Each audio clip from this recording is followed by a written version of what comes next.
resources. So natural resources, what are the natural resources that are freely available around us, that are readily available in the surroundings? Those are soil, water, air as well as sunlight. So all these things are readily freely available to us in our surroundings, right? So these are natural resources. What are the types of natural resources? Natural resources are of two types, exhaustible and non-exhaustible. So what come under exhaustible natural resources? Coal, natural gas which we use for cooking, for transportation of vehicles, iron, copper, nickel and many other metals. And what are non-exhaustible natural resources? Water, wind, air or sunlight, then solar power. Solar power is generated from sunlight, right? Then waves, wave power, then thermal power, electricity. All these are non-exhaustible natural resources.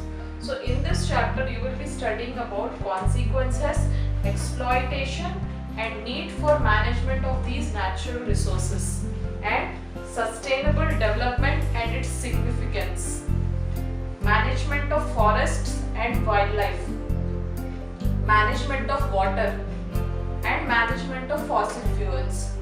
So usually whenever we talk of environment, we always say that there is a lot of pollution and there are lots of international and national laws nowadays formulated by the government.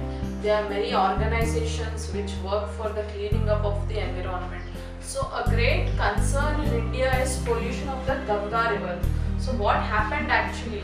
Ganga river extends up to 2,500 kilometers from the Bay of Bengal to the Himalayas. So what was observed is people who were drinking this Ganga water, in their stomach, in their intestines, a coliform bacteria was found. That is very dangerous to the intestines, in the stomach. So that means that indicated that there is pollution in the water of the Ganga. How was this pollution entering that Ganga river? Lots of industries were leaving their chemicals in the river, and many places like West Bengal and few states were leaving their excreta, garbage and sewage in the rivers. So untreated sewage, excreta and garbage were poured into it, and industries contributed the chemical part to the Ganga's pollution. So this toxicity together lead to the death of the fishes. So this toxicity killed the fishes of the river. Thereby the government understood that there is a pollution in Ganga river. So then Ganga pollution action plan was developed, and then efforts are being made to purify the Ganga water. So how can we know that the water is polluted or not, or the quality of water is bad? We can measure with the help of litmus paper. Litmus paper helps us to know the pH of water, that is nature of the water, whether it is acidic or whether it is basic. So pH of water can be measured to know the quality of water with the help of litmus paper. Litmus paper turns red into blue and blue into red. So that is how the pollution of Ganga is going on in India. Next, consequences and exploitation of natural resources. Consequences are the results and exploitation means overusage of these natural resources. So burning of fossil fuels creates air pollution. Fossil fuels means coal and petroleum. These are fossil fuels. So if we burn them, they generate a lot of smoke. That creates air pollution. Then excess amount of carbon dioxide in the environment leads to the global warming. Nowadays we hear about global warming summits which happen between countries, and they make some laws and rules for the prevention of this proper environment.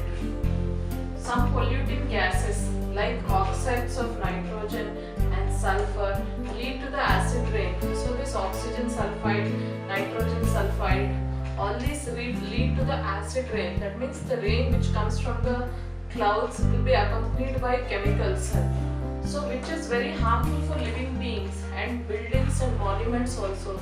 So chemicals in the polluting gases like sulfides, nitrogen oxides, nitrogen sulfides in the atmosphere causes acid rain. So when acid rain happens, it damages our skin, and sometimes it will be even more serious, may cause cancer also, and damages the skins of animals, birds as well, and damages the buildings, monuments.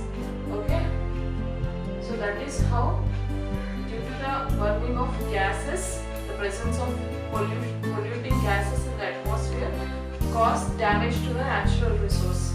Then excessive exploitation of groundwater, excessive usage of groundwater, like if we are digging more number of borewells, that is we are digging every 1000 feet borewell to every house, then what happens?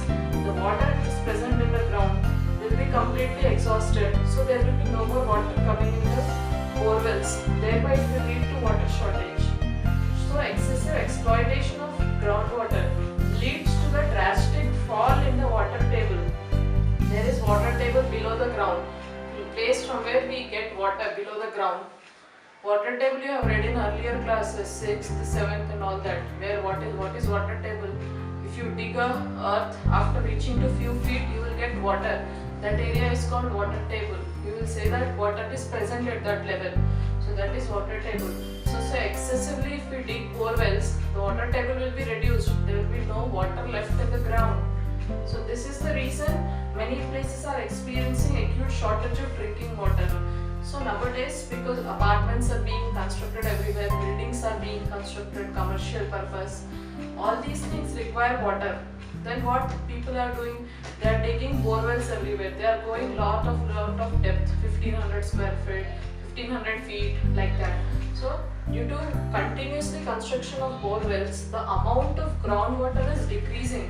So that is the reason we buy tankers, right? When we don't have groundwater in the borewells. So this leads to the shortage of water. So that is how water is a natural resource and we are exploiting water. Overusage of fertilizers and insecticides lead to soil pollution and soil erosion. Here we are talking about soil. Soil is a natural resource. If we add excessive chemicals or pesticides to the soil, then what happens? Next, overusage of fertilizers and insecticides lead to soil pollution and soil erosion. What is soil erosion? The topmost layers of the soil will be washed off due to wind or rain. That is soil erosion. Due to excessive amounts of fertilizer present in the soil, the upper layers of soil may be washed off. That is soil erosion. And soil pollution is excessive amount of these chemicals in the soil may damage the living organisms of the soil, like microorganisms living in the soil, earthworms, few types of insects, plants, roots. So all these, the life to them, their life may get somewhat, so the life of these organisms living in this soil may get affected because of excessive use of chemicals. Sometimes the microorganisms or the earthworms may even die because of excessive amount of chemicals in them, because soil is a habitat to many small insects as well as microorganisms. Next is, many pollutants are directly flown into water. Now we are talking about water. Water is a natural resource. How water is damaged? So pollutants are directly flown into the water bodies. This has resulted in water pollution in rivers, lakes and oceans. So we have discussed about the Ganga plan, how the water of Ganga has been polluted. Same way, majorly the chemical industries, they leave all their untreated waste into the rivers, and sometimes bathing water, washing water, all these is also sent into the rivers.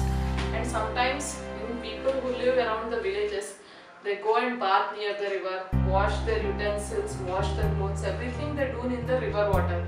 So, and then this river water will be sent to the houses for drinking purpose. Then this river water will carry all the chemicals, right, from the bathing, from the washing, from the industries. So that is how the natural resource water is being polluted. Next, why there is need to manage the natural resource? Why should we manage the natural resources? Natural resources are not unlimited. What do I mean by this sentence? Natural resources are not unlimited. See, natural resources, one natural resource is tree. From the tree we source paper. From the paper we make notebooks. So suppose if we are cutting off trees gradually, and after a period of some years there will be no trees left, Then there will be no notebooks for the future generations. Then toys, clothes. Clothes are made from cotton. If cotton trees are extinct, then there will be no cotton available for making clothes. Then furniture. Furniture is sourced from wood. Where is wood sourced from? Trees. Again, trees are the natural resources. So all these things are not unlimited. If we cut the trees, if we remove the plants, for future generations, these things will not be available. So that is how I mean by this sentence, that natural resources are unlimited, not limited. That is what I mean, that natural resources are not unlimited. So there is a need that we must preserve these natural resources. So as there is increasing population day by day in India, there is increase in demand for these resources. We need land for constructing houses, we need books, we need wood for furniture, we need mud, soil for the construction of houses mixed with cement. So as population is increasing, the demand for natural resources are increasing. So management is necessary so that these should be available for many generations. So that is how natural resources are unlimited, and the management is necessary so that these natural resources will be available for many years to come. Management also includes equitable distribution for all. So what does that mean? So these natural resources should be readily, freely available for all the living beings on the earth. There should be no differentiation such as poor, rich, middle class. Equally, it should be available for all the people on the earth. Then, while exploiting natural resources, we are causing severe damage to the environment. How?